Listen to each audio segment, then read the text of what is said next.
70 seat में अगर 18 से 23 है तो अभी उम्मीद बाकी है, बाकी चरणों की 3-4 चरणों में तेजस्वी यादव के मुख्यमंत्री बनने की, या यहीं खत्म हो जाती है? राहुल जी, देखिए, उम्मीद बिल्कुल कायम है, ऐसा नहीं कह सकते कि उम्मीद कायम नहीं है, और बड़े आशावादी है। मैं एक वादी नहीं हूँ, एक साइड पे नहीं हूँ, है ना, इसलिए तो आप ये कहें कि वो उसको राइट ऑफ किया जा सकता है, ऐसा नहीं है।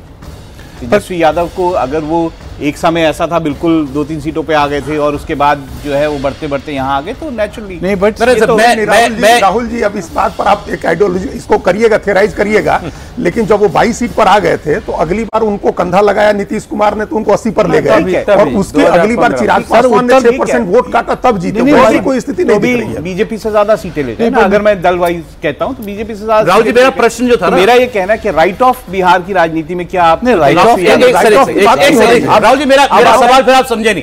मेरा सवाल ये नहीं था कि 14 को क्या हो सकता है या 14 तारीख के दिन उम्मीद बनी रहेगी कि नहीं, मैं तो अभी की बात कर रहा हूं। ये एग्जिट पोल अगर आज के दिन ये बता रहा है 243 में 70 पर 80 से 23, तो क्या अभी जब हमारे पास बाकी रीजन्स के डेटा आएंगे उसमें आपको उम्मीद दिखती है? मुझे लगता है अभी सीमांचल का आएगा, अच्छा ठीक है, उसका क्या रिजल्ट रहता है। मुझे लगता है कि अगर क्या मगध में हो सकता है, मगध का आएगा, मगध में वैसे भी मगध और शाहबाद का आएगा, जहां मगध शाहबाद का आएगा, तो वो वहां पर स्ट्रांग है, तो उसके क्या वो मेंटेन करते हैं। एक इंटरजेक्शन उसमें भी उत्तर बिहार, एक सेकंड, अगर इस मिथिलांचल में राजद की अगर ये है स्थिति जी, आप याद करिए लालू यादव जी के हेडेज में ये वही इलाका था जहां मैक्सिमम सीटें राजद को आती थी।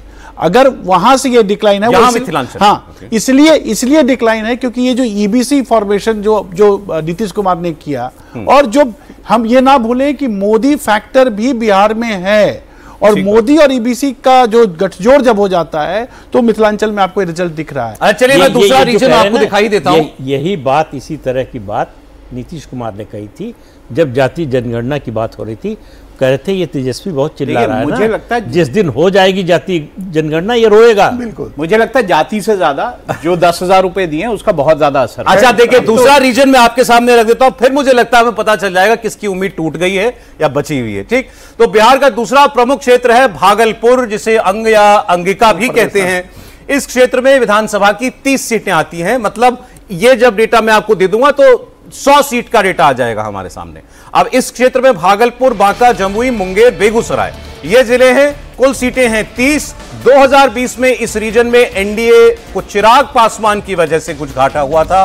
30 सीटों में से 18 सीटें एनडीए ने जीती थी और 10 सीटें महागठबंधन के पास थी। इस बार क्या बदलने जा रहा है ये देख लेते हैं। 18 और 10 का भी वैसे देखें तो अनुपात में तो काफी आगे था यहां पर भी एनडीए, और चिराग पासवान एक फैक्टर थे। भागलपुर का भागलपुर का एग्जिट पोल आपके सामने स्क्रीन पर, 30 सीटों का 20 से 23। मैंने आपको बताया पिछली बार 18 से 20 सीट थी, अब यहां 20 से 23 में ट्राइस का सर्वे बता रहा है, मतलब यहां भी बढ़त 2020 की तुलना में एनडीए को बढ़त मिलती हुई दिखाई दे रही है। कम से कम 5 सीटों का इजाफा हो, मतलब ज्यादा से ज्यादा 5 सीट का इजाफा कम से कम होगा। एक तरफ झुक रहे हैं आप, 7 से 10 पर महागठबंधन। जब सर अब ये डेटा जो बता रहा है हम तो वो कह रहे हैं जन स्वराज फिर अधिकतम 1, अन्य अधिकतम 1, मतलब ये दूसरा क्षेत्र का एग्जिट पोल का जो हमने आपके सामने पिटारा खोला है, इसमें भी एनडीए आगे। और अब ऊपर टैली आप देख लीजिए,